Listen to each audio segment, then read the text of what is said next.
September 25th, 2021. Time keeps passing, and a friend of ours, friend of the monastery, Flavia, just passed away. So it's very sudden. I personally didn't know her well, but I know that she was a close friend from the early days and attended many Thanksgiving retreats. Early days with Ajahn Ñāṇiko. So this is happening all the time. Death is happening all the time. It's all around us. So it's something worth thinking about. And eventually it'll happen to us. And we think about the different stages of life, and it's kind of strange almost. And the mind is always, it's either looking forward or it's looking back. It's not usually right here, right now. So first part of our life, we're growing up, children. And where did that go? Where did that experience go? So we can think about that. So that's kind of like death. Where did that experience go? Where is it now? What is it now? It's just a memory. So what was it if it's just a memory now? And then we're growing up, and teenagers, young adults, and we go to school, we go to college, we do various things with our life, and we get out of school, we're looking forward. So looking forward to a career, looking forward to perhaps having a family, or maybe ordaining, maybe entering the monastery. So we're looking forward. And then time passes and we get older. And then suddenly we're looking back. And then we get older and we go, it's like, okay, I did this and that with my life. And what was the meaning of that? Who am I?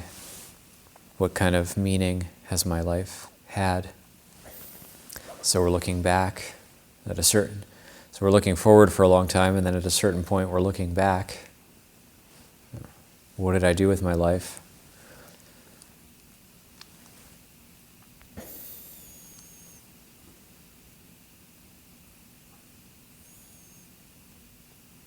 So it's kind of strange and interesting, just how we look at things, how we view things. We're either looking forward or we're looking back. But can we be not looking forward or not looking back and just here now with the experience? So that's what we call mindfulness. That's Buddhist meditation, is mindfulness meditation, where we're just with the body, with the feelings, with the mental states in the present moment. That's what we call satipatthana, or the foundations of mindfulness.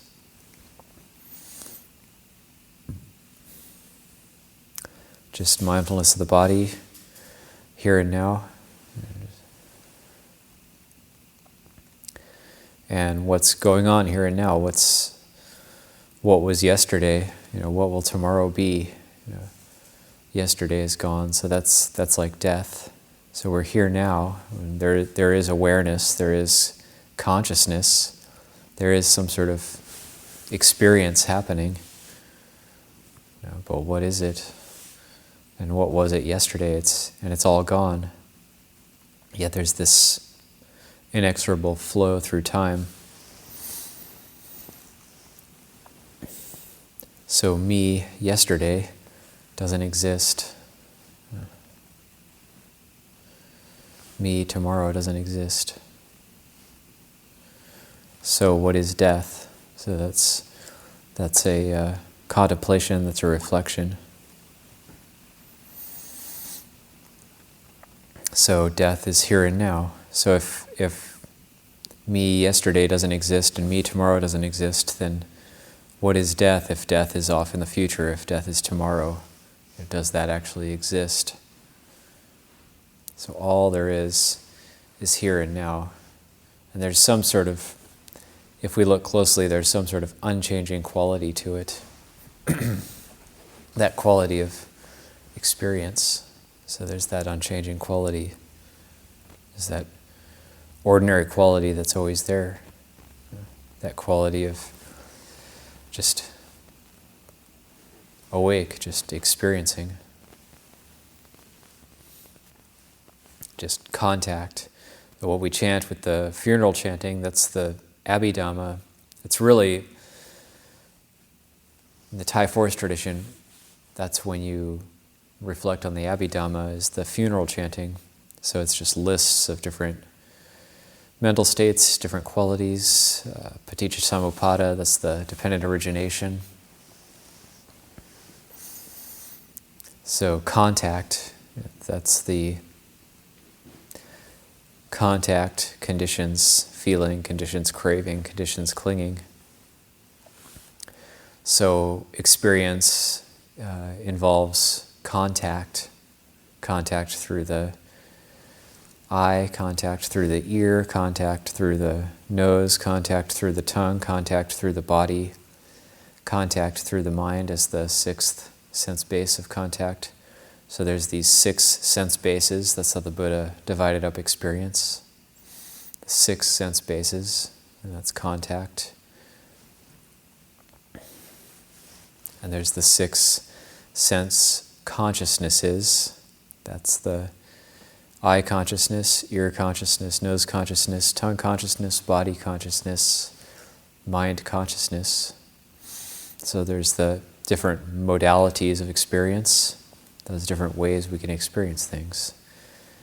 Sights, sounds, smell, taste, tactile sensations, and thoughts or mental contact, mental objects. That's our world, that's our experience of life, that's our experience here and now. So this is, the Pali word is vijnana.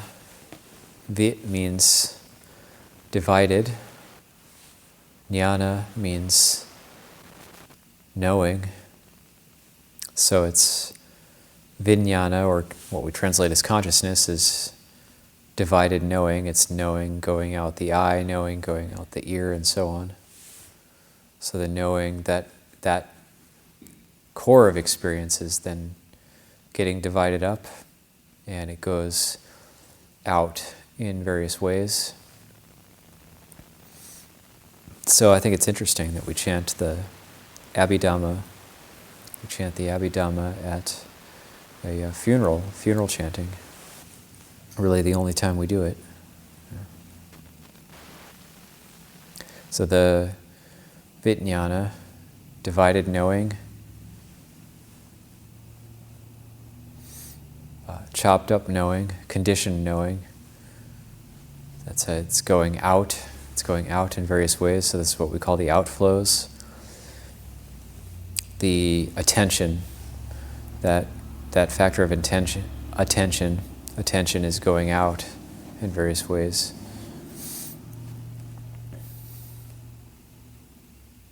So then there's a director. There's a director that's causing the attention to move in various ways, to go out in various ways. That's what we want to be looking at. That's why we cultivate mindfulness. So who's the director? Who's the director in the present? We can just think about this.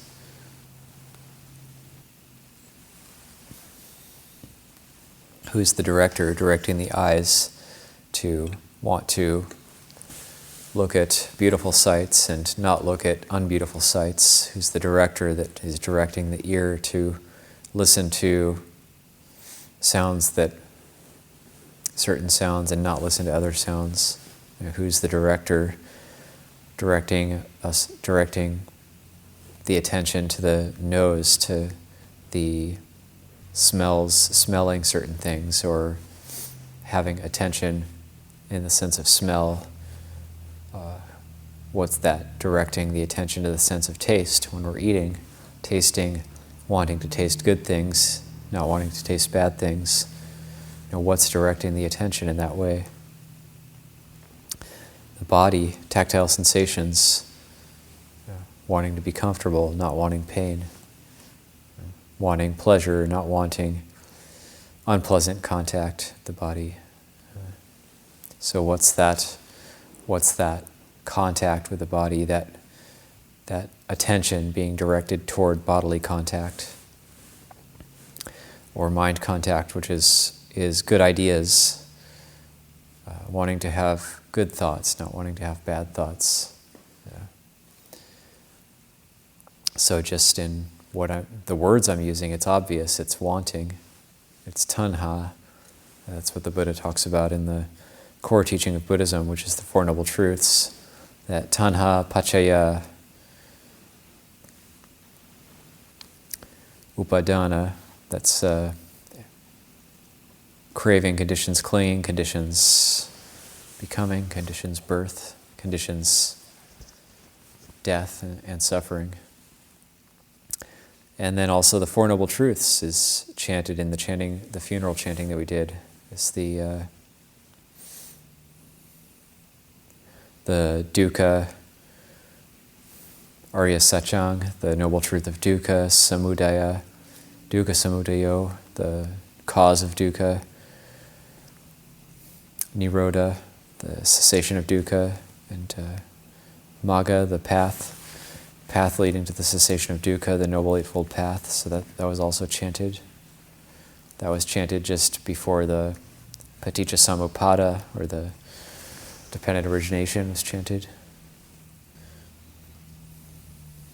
So what is this? What is this craving? What is this thing that we're talking about? This craving that's directing the attention in various ways.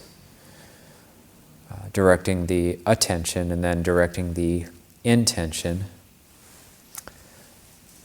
Directing the intention to be able to pay attention to certain things, bring nice things to us, get away from unnice things that are unpleasant.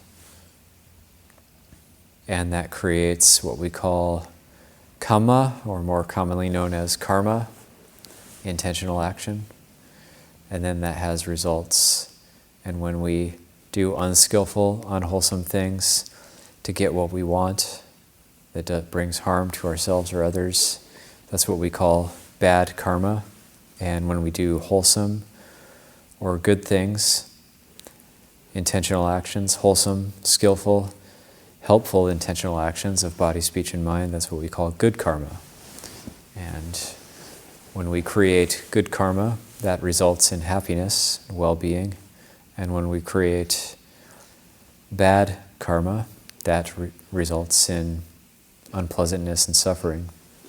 That's a core teaching of the Buddha. That's a very essential point. And that when we create good karma, good intentional actions of body, speech, and mind, things like generosity, things like letting go, virtue, that creates good karma, that results in happiness, well-being for ourselves and others. When we do things like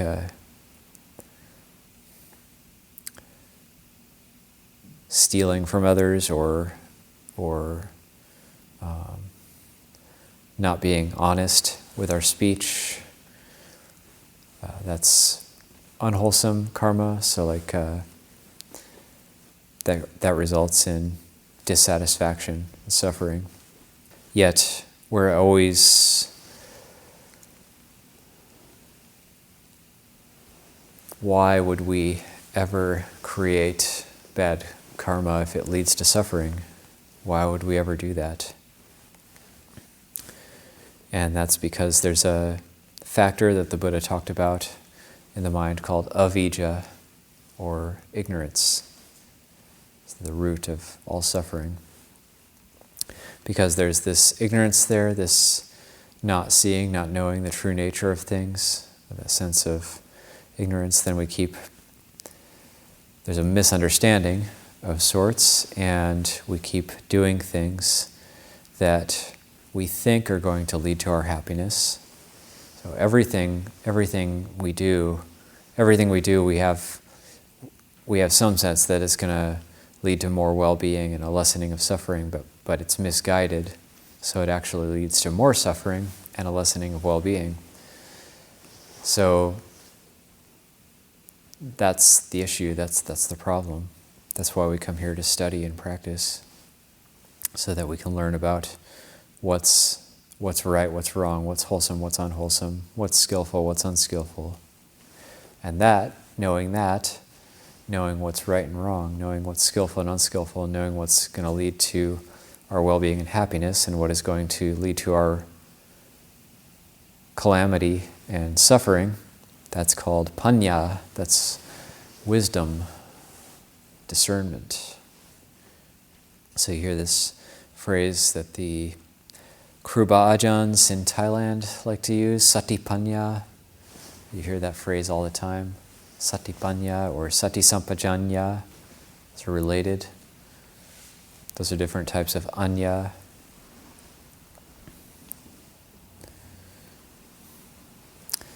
There's panya is like a coming together of knowledge, a coming together, a consolidation of knowing. And I like to always use the analogy of putting the hand in fire. If you want to know what discernment or what wisdom is, then it's like, wisdom is like when you put your hand in a fire and it just like retracts automatically. So you could think of the fire as unwholesome action. And when you contact that fire, the hand gets retracted automatically. So we don't need to think about it. We don't need to study it. Its hand goes in the fire, it comes out automatically. So with panya, with wisdom, then the idea of that analogy is that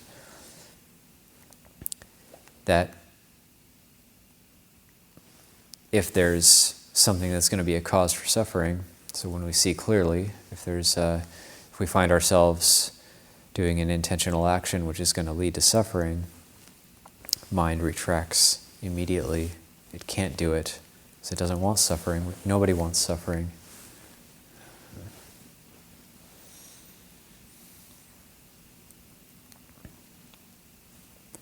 Even people who seem to inflict physical pain on themselves and seem to want to suffer, they don't really want to suffer. They're looking for a way out. They're looking for some sort of escape from suffering. So we always want to move toward less suffering, but we're acting with a sort of misunderstanding. So that's the very definition of avijja, or ignorance. And so we might hear about this and think like, well, I'm super ignorant. We might define ourselves as someone who's really dumb, really ignorant. But that's not the case. I mean, everybody's in the same boat. Ignorance is the very thing that drives the engine of birth and death and the wheel of samsara, and so everybody's in the same boat. So it's not like saying, well, yeah, I'm extra ignorant, I'm a really bad person, I'm really ignorant, I'm really deluded, and just feeling bad about ourselves. That's not the Buddha's intention in talking about ignorance. Ignorance, the knowledge of ignorance, it's taken on as a contemplation to try to understand this experience of ours, so this experience in the present. Ignorance is the very thing that's causing us the attention to go out, the vijnana, the divided knowing, to go out of the eye, out of the ear, and so on. And so we don't have that staying in. That's the panya, that's the staying in. Or the ekaggata, the unification of awareness. So these are all like knowing about ignorance. That's like a contemplation to help us to contemplate what would it be like to stay in, to not have the attention actually go out.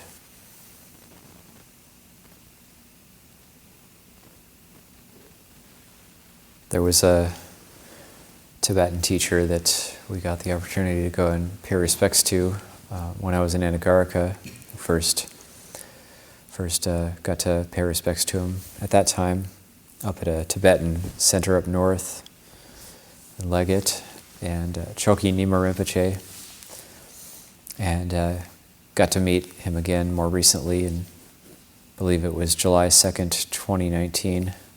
Went with Ajahn Ñāṇiko, and then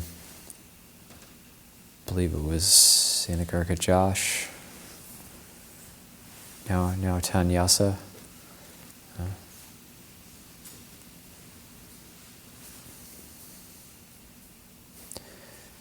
And I do remember going, Luangpur Pasano took us to pay respects to him. He's a very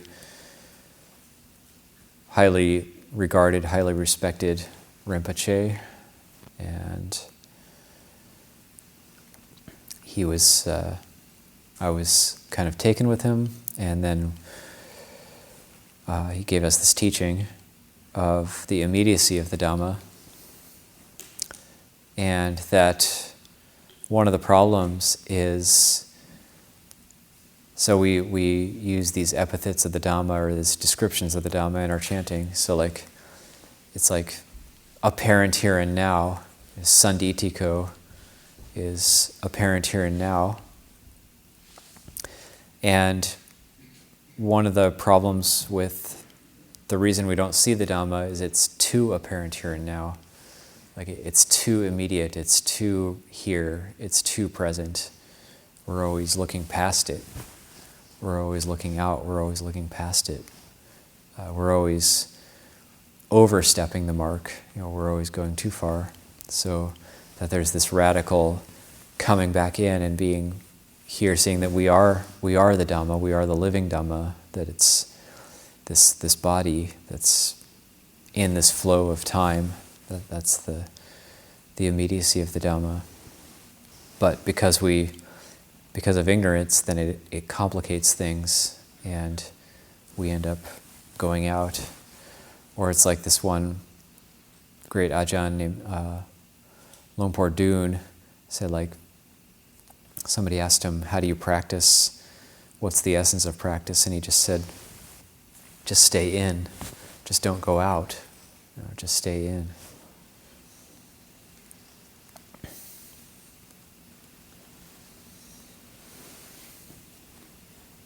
So I think as a death contemplation, and just that cultivating those factors of staying in, that can help us actually to see this. What is this death? We could see it more clearly. What is this thing we call death that we say is off in the future? That we fear and don't know is the unknown.